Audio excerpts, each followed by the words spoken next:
Before I came to the Oblates, I studied computer science and communication studies at California State University, Long Beach, where I grew up. And at the same time, I was doing freelance work in web design and in IT support.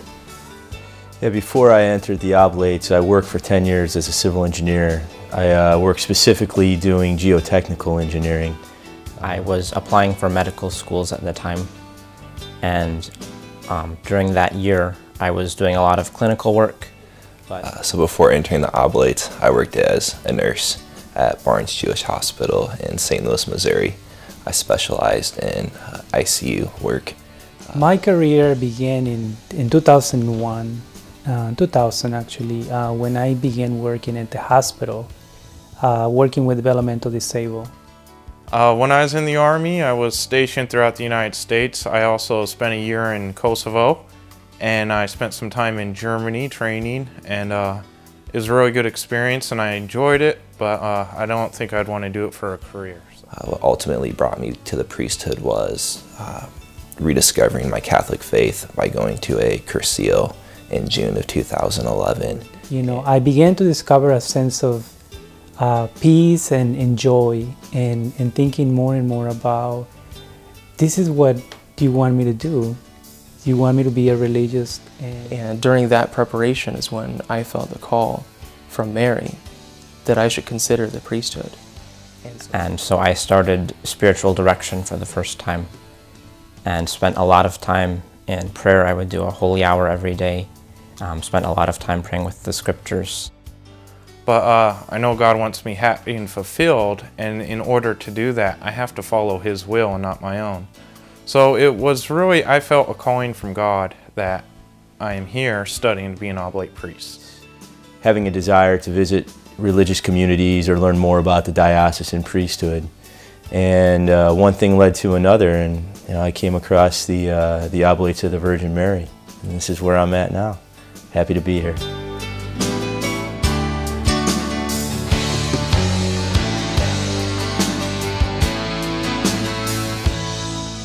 I think the biggest unexpected challenges I've had is just the timing of everything and how difficult it can be and how stressful it is. Well, my second year in postulancy compared to my first has been much more time of spiritual growth, I feel. But I've had far deeper spiritual development than I did last year in some ways. Novitiate year for me has been a very transformative experience, because as you enter into the novitiate year, you remove yourself from the noises of the world. So we're not taking formal classes, although we do read a lot and learn a lot of things together.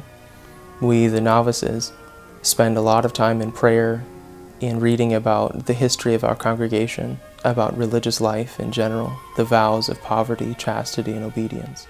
Taking it slower than what you had done before, so it includes a 30-day silent retreat, a lot of prayer time, a lot of spiritual reading. So it's not any less intense, but it's been a real blessing. It is different. Thanks to the generosity of our benefactors, we were able to renovate the 4th floor of our Boylston residence here at St. Clement's. Painting our rooms and accommodating the furniture. Well, it's been a real blessing. You know, we have newly remodeled rooms.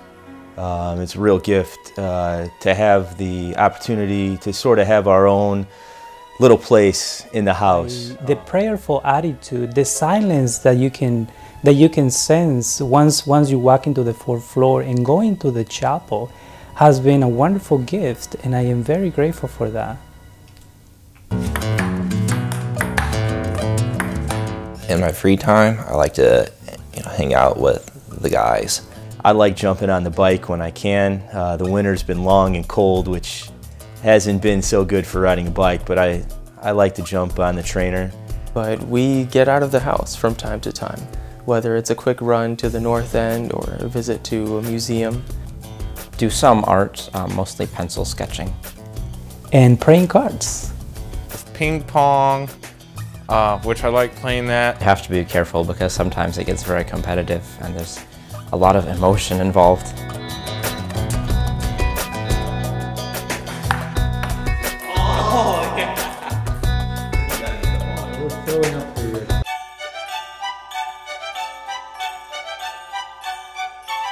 For spring break last year, Nathan and I went to a ski resort, and I was on a snowboard and he was on skis. And I hadn't skied for a while and hadn't really done a lot of warm-up. I went to the ground and I was waiting for him, and I'm thinking to myself, where's Nathan? But then I really started to get going. And next thing I know, he's flying down the hill going 60 miles an hour. Which was great. I was loving it. And he has this huge smile on his face from ear to ear. Until I accidentally hit the moguls. And he goes over this hill, and the next thing I see is like a big puff of white snow with skis and poles flying through the air. So he came down to check because he thought I might be dead. And he was fine, so it was pretty funny. That was a very memorable experience. Yeah, I was worried for a few minutes there.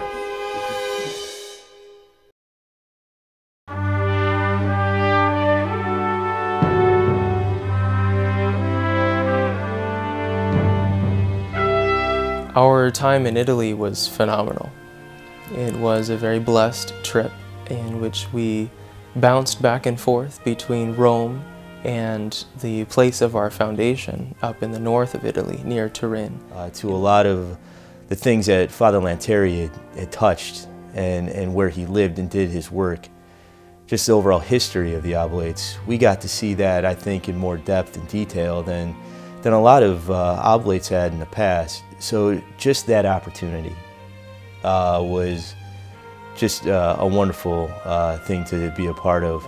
Just before the day we came back from Italy to the States, we went to the Sixtine Chapel.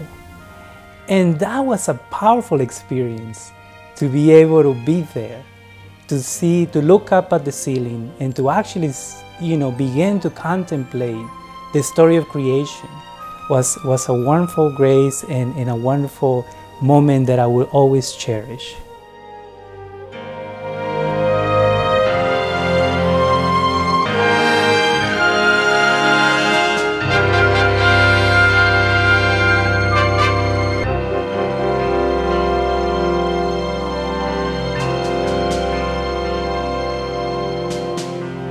So prayer during the Holy Week with the Oblates is really extraordinary. Holy Week is the height of the liturgical year. You have Good Friday and Christ is risen. The Easter Vigil Mass is absolutely unbelievable.